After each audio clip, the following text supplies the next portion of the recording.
If you can't already tell from the music, this is absolutely going to be another drawing tutorial. I recently had a collaborator ask me what it is that I hate drawing the most.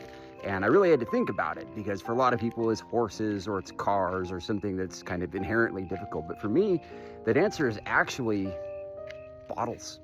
Hi, I'm Jay Sheik, comic book artist, illustrator, and art professor. And today I want to talk to you about drawing bottles. As a comic book artist, you might have to draw a scene that takes place in a bar where there's going to be a lot of bottles of different shapes and sizes. So let's talk about them a little bit.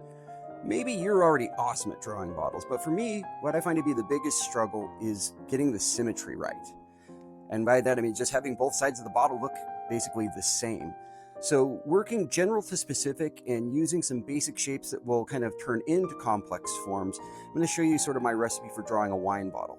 So I start off with a circle, and then I add this kind of rectangular base to it. I've already kind of skipped ahead a little bit by adding that rounded bottom to turn it into a cylinder. So we've gone from shape to form.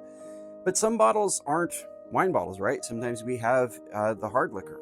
Jack Daniel's bottles are a good example of this, where they have a little bit more of a rectangular shape, and trying to get those in. So using cubes and then also having labels to kind of define the planes of the bottle, I find to be very, very useful. Now, the bottle I struggle with probably the most is basically just a simple beer bottle.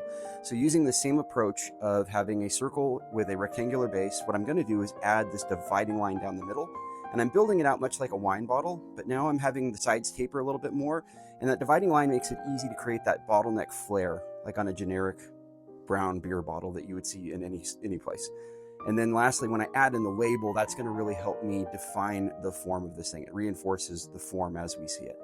And really, that's it. I know they seem simple, but when you have to draw a lot of them, and you have to draw a lot of them all the time, sometimes they're a struggle. So remember, using basic shapes, working into complex forms, going general to specific, there's nothing you can't accomplish.